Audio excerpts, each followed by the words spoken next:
समर्थित लेबनान के हिजबुल्लाह समूह को अपना नया चीफ मिल गया है। 27 सितंबर 2024 को इजरायली हमलों में हसन नसरल्ला मारा गया था।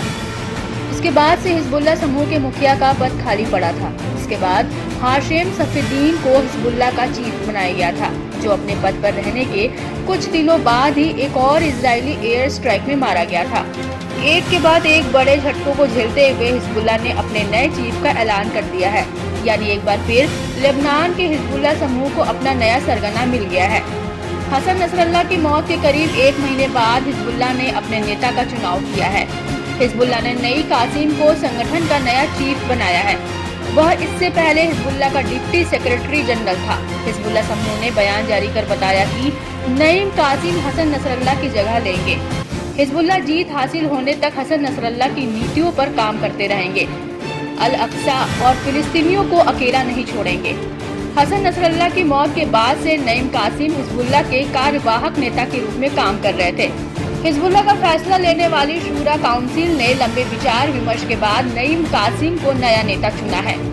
नईम साल 1991 में हिजबुल्लाह का डिप्टी चीफ नियुक्त किया गया था। हसन नसरल्ला के जैसे नईम कासिम भी शिया राजनीतिक दल और सशस्त्र समूह के संस्थापक सदस्यों में से एक हैं। कासिम ऐसे समय पर हिजबुल्लाह की कमान संभाल रहे हैं जब ईरान समर्थित हिजबुल्लाह बेहद मुश्किल भरे दौर से गुजर रहा है। इजरायली सेना ने अपने हमलों से हिजबुल्लाह की जड़ें हिलाकर रख दी हैं। नईम को आमतौर पर हिजबुल्लाह में नंबर 2 नेता के रूप में जाना जाता है। आइए जान लेते हैं हिजबुल्लाह के नए चीफ से जुड़ी अनसुनी बातें। नईम कासिम का जन्म दक्षिणी लेबनान के कफर फिला शहर में हुआ था। उसने लेबनानी यूनिवर्सिटी से रसायन विज्ञान की पढ़ाई की। इसके बाद कई सालों तक इसी विषय के बतौर शिक्षक के रूप में काम किया। इस बीच नईम कासिम ने धार्मिक अध्ययन भी जारी रखा। उसने लेबनानी फॉर मुस्लिम स्टूडेंट्स की स्थापना में हिस्सा लिया। यह संगठन छात्रों के बीच धार्मिक पालन को बढ़ावा देने का काम करता है। नईम कासिम पर अमेरिका ने प्रतिबंध लगा रखा है। अमेरिका समेत पश्चिमी देश लेबनान के हिजबुल्लाह को एक आतंकी समूह मानते हैं। गौरतलब है कि इजरायल ने लेबनान में एक्टिव चरमपंथी समूह हिजबुल्लाह की कमर तोड़कर रख दी है। इजरायल ने पिछले 6 महीने में लेबनान में हिजबुल्लाह के खिलाफ जोरदार अभियान शुरू किया था।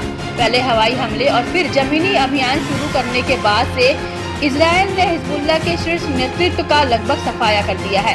इजरायली अभियान के बाद ये पहली बार है जब हिजबुल्लाह की जड़ें कमजोर होने लगी हैं। बताया गया कि इजरायली अभियान के बाद हिजबुल्लाह की सदस्यों की संख्या तेजी से घट रही है। बड़े नेताओं की मौत के बाद लड़ाकों में खलबली मच गई है। इजरायली हमलों की दहशत ने लेबनान में हिजबुल्लाह को कमजोर कर दिया है। बता दें कि बीते साल 7 अक्टूबर को हमास के हमले के एक दिन बाद ही हिजबुल्लाह ने इजरायल पर हमले शुरू कर दिए थे।